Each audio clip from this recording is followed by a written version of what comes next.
Here's how to grow your longest, healthiest hair, because your approach could be the difference between confidently reaching your goal length and feeling overwhelmed and frustrated. And as I like to say, the best regimen is the one that you can stick to. But how exactly do you go about making such a regimen, and what's stopping you from growing your longest, healthiest hair? To find out, I've spent the past 3 years studying trichology, attending hair science conferences, observing clinicals, poring over textbooks and articles, working with mentors and coaches, and coaching over 100 naturals one-to-one myself. 350 nuggets of information later, and I know that you can grow your longest, healthiest hair by following this 4-step process. And this video will walk you through it all. We start off with love, and the reason that this part is so fundamental is because the way that you are currently treating your hair is a result of your thoughts. And your thoughts were shaped when you were very young. When you were younger, your parents or your guardians modeled to you how your hair should be treated and how it should not be treated. Your environment placed some value on your hair as well. So regardless of where you grew up, there are some ideas that you will have internalized from your environment. And chances are, if you're here, that not all of these ideas have been helpful on your quest for your longest, healthiest hair. So the first step is to really build awareness around your current beliefs as it relates to your hair. How were these shaped? I actually have some journal prompts for you so that you can understand this aspect of yourself better. The first question is, when you were little, how did you want your hair to look? What did you visualize as a beautiful hairstyle, and where did this idea come from? The second question is, how much fun was it to get your hair done? And the third and final prompt is a free writing exercise on the topic of your natural hair for 10 minutes. So you're going to set a timer for 10 minutes and write without any regard for punctuation. Go. This is one way to tap into the blueprint that's undergirding your current beliefs and behavior. And I do not recommend skipping this step. If you do, you miss out on the opportunity to give yourself and your hair care what's missing from a true understanding of your starting point. Here are some examples of actual beliefs that have come up from clients inside my hair coaching program. The next step is to start giving yourself what you actually want from your hair care.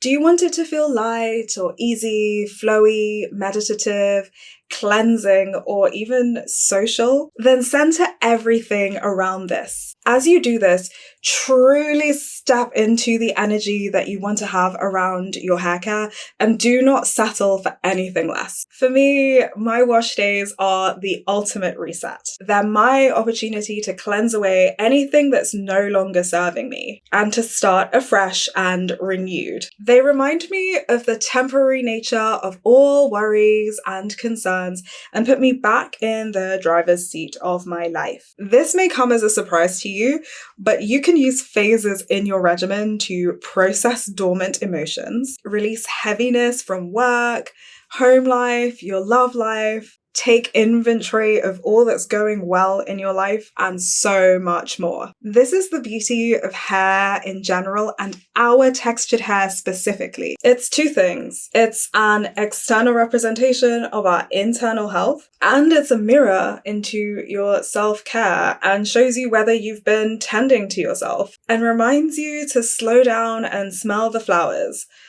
Or the leave-in conditioner. This is a quote from one of my favorite books, which is called Don't Touch My Hair, and it's by Emma Dabbery. Reclaiming our time is rejecting a lifestyle that prevents us from doing our damn hair. Reclaiming my time is taking the time to practice self-care, time too often denied in a brutal world designed to grind us down. Don't just copy my approach though. Do the introspection and figure out what your spirit is calling for.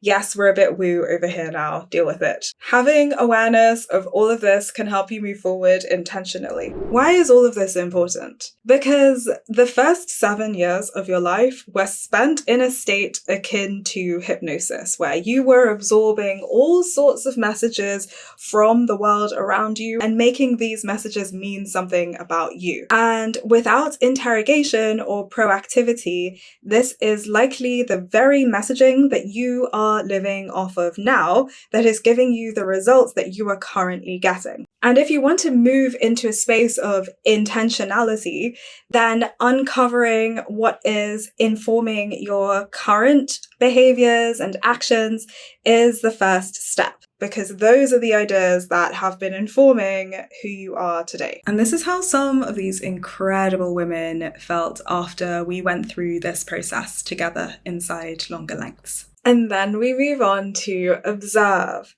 Observe is all about getting familiar with your gorgeous natural tresses, understanding what makes them unique, and knowing your hair and what your hair needs. There's so much content to get you started here on YouTube, but regardless of how you do it, developing an appreciation for what makes your hair behave the way it does, especially within a context where your texture may be undervalued or underrepresented, can work wonders for subverting that narrative. After all, the highest form of mastery is to turn what others would perceive as an obstacle into the most remarkable affordance. I've got lots of scientific content here on YouTube that really aims to shed light on the properties and beauty of our natural Afro-textured hair, while simultaneously divorcing it from its socio-political context. Essentially, we're turning your hair into, or rather returning it to the blank canvas that it is, and allowing you to plait or twist any ideas into your metaphorical hair canvas. At this point, you are taking in as much as you can about hair and enjoying all of the lessons on the way. You're reading books about hair, articles about hair, blogs about hair, listening to podcasts about hair, and getting obsessed with what hair is, how it grows, what weathers it, and what makes your hair unique. You are learning about products and ingredients too. How does this help you? Knowledge is power. This takes you from clueless to empowered naturalista, and it gives you a foundation for the routine that you're going to build for yourself that takes into consideration your hair, your length, your damage levels, your density, among other things, your goals, your schedule, and anything else that you need to factor in to make your routine uniquely yours. This step is easy to skip, but if you do, it makes it harder for you to make decisions in the future, and you become flotsam and jetsam, easily swayed by the next shiny object and led off-piste. With this deeper sense of appreciation for your mane, for its unique qualities, and also the radical gentleness that you've been fostering through all of the self-love work that you've been doing, you can now begin the work of putting together a regimen that allows you to do everything that you want to do, within the bounds of physics, of course, with your hair consistently and in a way that minimizes damage. The regimen consists of these basic steps: pre-cleanse, cleanse, treat, dry, style, and maintain. So you can build this and keep working on it until you get to something that you're able to be consistent with, because at the end of the day, the best regimen is the one that you can stick to. You can start simply and then add some styles as you see fit. And then you can go onto YouTube or TikTok or Instagram or whatever people are using these days. Try things out, document how that process goes for you, and then figure out what you can be consistent with. And also make sure that you're bearing in mind the undergirding science of hair, and always striving to minimize the amount of damage that you're doing in the process. Because at the end of the day, hair can only be preserved and destroyed. Something I learned from one of my mentors, Jackie Vandriel, is to only change one variable at a time. This is how you can monitor what's working and refine as you go. Otherwise, you won't know what accounts for the results that you're getting. Here are some things to bear in mind when you're building your regimen. The first thing to bear in mind is scalp health. For example, do you have any allergies? Are there maybe irritants in the shampoo that you're using or other products that are affecting your scalp and causing contact dermatitis? Do you maybe have psoriasis that can flare up? Do you have seborrheic dermatitis? Do you have any hair loss conditions? So this is important because the environment in which your hairs emerge has a direct influence on the quality of the hairs that you get. So scalp health is paramount, and it should be your number one priority to bring this as close to optimum as possible. So number 2 is energy. And this is one that I think a lot of people don't actually factor in when they're crafting their regimens. So they'll have these super elaborate Korean 50-step wash day routines that don't really match with their energy. So my questions are, is it overwhelming for you to do your hair? And how do you want it to feel when you're doing your hair? Do you feel that way? How can you simplify your routine and still make things easier for your future self? How can you simplify? And how well can you actually express yourself right now with the way that you've been wearing your hair? And number 3 here is going to be strand health. I put that in inverted commas because everyone's idea of healthy hair is different. And sometimes people have perfectly healthy hair, but they think that there's something wrong with it, normally because of internalized texturism, but that's another topic for another video. So when it comes to strand health, the questions you want to be asking yourself are, does your hair break easily? And is it breaking way too easily? Is that maybe because the air is dry, because you're washing it in hard water, because your strands are weak, because of the ways that you handle your hair? And what can you do to rectify this? And do you have other issues like splits and bubble hairs or single strand knots? Why is this? And so these are just a few things to bear in mind when you're constructing your healthy hair routine.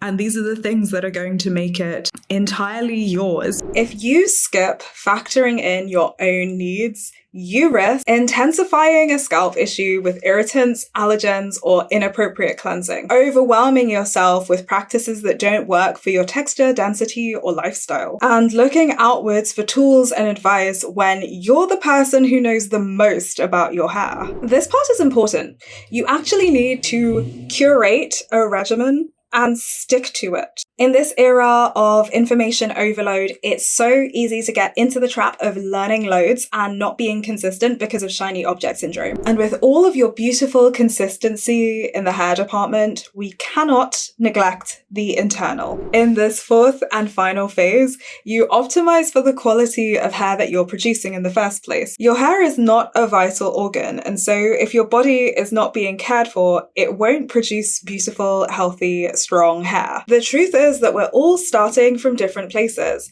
We're eating differently, sleeping differently, exercising differently, etc. You need to understand your starting point and move yourself closer to the optimum for you. If you're already doing all the right things, that is amazing. Kudos to you. You are not off the hook. You still need to figure out what factors are supporting you and keeping you in this place so that you can keep this up. I don't know about you, but some of us have this terrible habit of slipping out of really good patterns and falling back into old habits when we're detangling consistently, doing our meal prep, waking up early to go for a run, or making sure that we're going to bed at the same time. So make sure that you understand everything that's allowing you to keep up with this consistency in your self-care routine. Babe, are you eating enough? Are you sleeping enough? If you're not getting enough protein, iron, and overall calories in your diet, your hair may not be living up to its full potential. If you aren't sleeping enough or your sleep schedule is inconsistent, then you're likely missing out on a growth hormone spike that would otherwise occur within the first 2 hours of going to sleep, which would trigger hair growth for you as well. If your thyroid is malfunctioning because of autoimmune issues, or maybe you're not getting enough selenium in your diet, that can interfere with your hair growth as well. And continuously elevated cortisol levels from chronic stress can interfere with hair growth as well. Are you getting enough movement in? If not, then you're more likely to suffer from lifestyle illnesses that can lead to the prescription of medications that can lead to hair loss. Other things to consider here are your vitamin D levels, your iron, especially if you have heavy periods or you primarily eat plant products, and other tests depending on your background and medical history. You might want to consider getting a blood test so that you can understand your starting point better.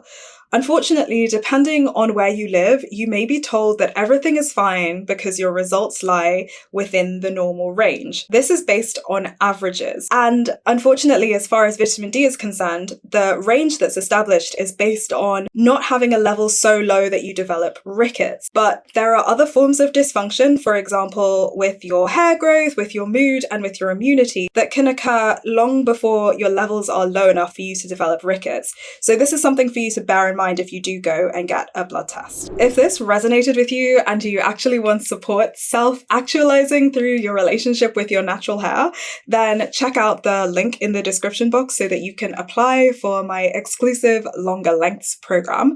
Note that there are limited slots available and I only work with you if I really feel I can help you. And if you liked this video, it may be worth checking out this one next. My name's Asha, I'm a registered trichologist and I help Black women build confidence through their relationship with their natural hair.